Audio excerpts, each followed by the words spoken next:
Welcome back, everyone. I'm absolutely thrilled you're joining me today for this explainer. Look, if you're the kind of person who loves extracting really powerful, actionable insights from deeply moving stories, you are in the exact right place. Today, we're unpacking a narrative that beautifully captures the essence of resilience. It's all about the incredible power of reframing hardship.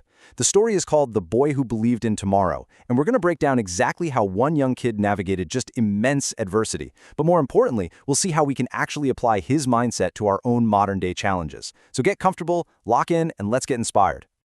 Okay, let's dive into this. Have you ever felt like giving up because life just seemed way too difficult? Seriously, I want you to really let that question sit with you for a second. We've all been there, right? You hit a wall where the obstacles seem totally insurmountable, and the path forward is just completely blurry. Well, this explainer is going to bridge the gap between those exact moments of overwhelming doubt and the truly remarkable story of a boy named Daniel. His journey is this profound reminder that our internal compass, it's way more important than our external circumstances. You see, there's this really stark contrast between Daniel's external reality and his internal world. On one hand, his reality was, it was incredibly bleak. He had almost nothing, literally no money to fall back on, absolutely no obvious opportunities knocking at his door, and really no one to guide him through the complexities of life. Honestly, it's a starting point that would make almost anyone just throw in the towel. But despite all of that, he carried this one priceless treasure: hope. The really profound takeaway here is that your future is not dictated by where you start. Your beginnings definitely don't have to be your endings. It's that internal mindset, that priceless treasure, that becomes the engine for literally everything that follows. To really wrap our heads around this, we got to look at Daniel's world. We start chapter 1 of his life in this quiet little village, surrounded by these vast green fields. Now, on the surface, that sounds peaceful, right? Almost idyllic. But right behind that quiet rural backdrop was a daily reality of just intense, grinding poverty. It wasn't just, a lack of luxuries. It was a fundamental, everyday struggle for basic survival. Let's look at what that struggle actually looked like on a day-to-day basis. Every single morning, before the school bell even thought about ringing, Daniel was already out working on his family's tiny farm. Just imagine starting your day with heavy manual labor as a kid. And the harvest wasn't always enough either. They frequently lacked enough food for the family to even go around. And then, after working on an empty stomach, he walked several miles to school. And he didn't do this in comfortable sneakers, guys. He did it in old shoes with holes in them, feeling every single rock and uneven patch of dirt along the way. Kind of a far cry from our modern mornings of, complaining when the Wi-Fi drops, right?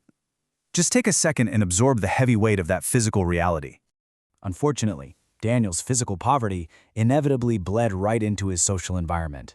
Because think about it, when you show up at school exhausted, hungry, and wearing worn-out clothes, you kind of become an easy target. The physical hardship he endured at home was matched only by the emotional hardship he faced the very second he walked into the classroom. This quiet village boy found himself completely surrounded by the sting of doubt and social rejection from his own peers. His classmates would just laugh at him. They'd hurl these cruel, definitive words: "You'll never become anything." Think about how deeply those words must have stung. To be a kid who already had so little, who worked so unbelievably hard just to make it to a desk, only to have his very potential mocked and totally erased by the people around him. Man, that is a crushing weight to carry. Now, what's really interesting about this slide is how Daniel actually chose to respond to that cruelty. Because when you're faced with that kind of relentless negativity, the easiest thing in the world is to just internalize it, right? To break under it, to agree with the mocking voices and just give up. But Daniel made a conscious, deliberate choice.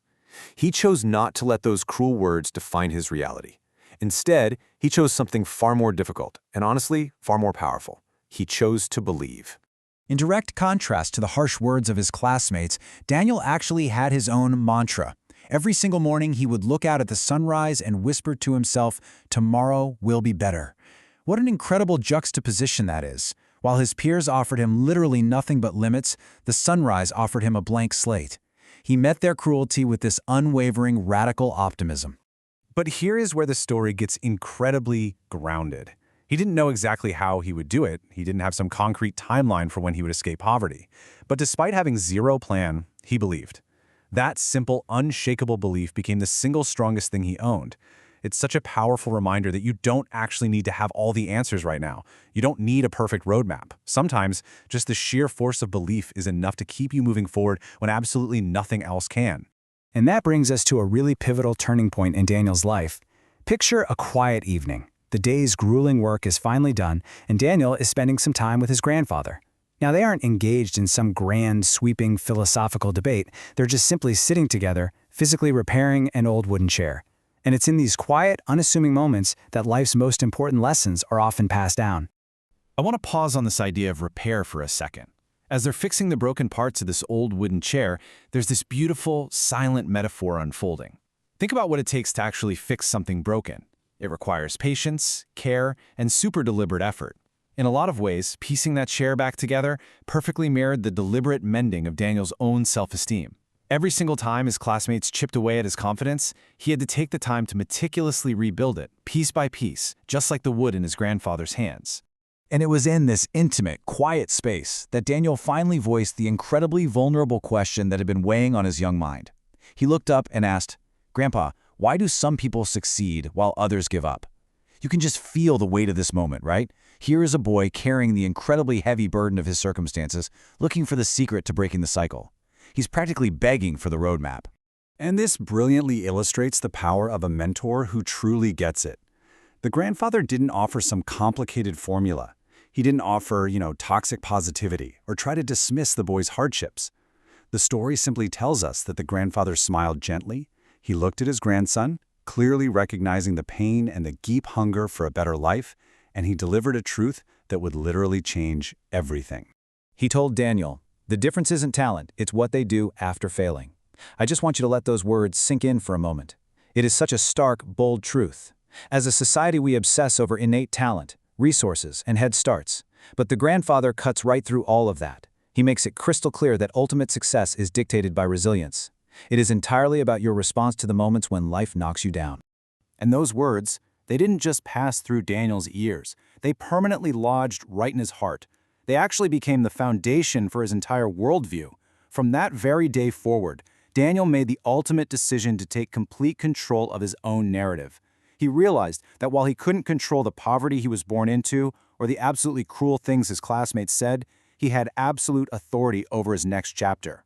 Which brings us to the ultimate choice we all face. Are we going to allow failure to become our final chapter, exactly as the poverty and bullies intended? Or will we make the choice Daniel made, using failure as a stepping stone? He decided that no matter what setback he faced, it would never, ever be the absolute end of his story. It would just be a rough draft on the way to a much better tomorrow. So the crucial point is this: how do we actually apply Daniel's story to our lives today? Let's distill the core mechanics of resilience from Daniel's story so we can start using them right now. First, your beginning does not dictate your end. Wherever you are starting from right now, it's just a starting line. That's it. Second, better choices must be made every single day. Resilience isn't some one-time event, it's a daily practice, kind of like tending to a farm. And finally, every sunrise brings another chance to change your life.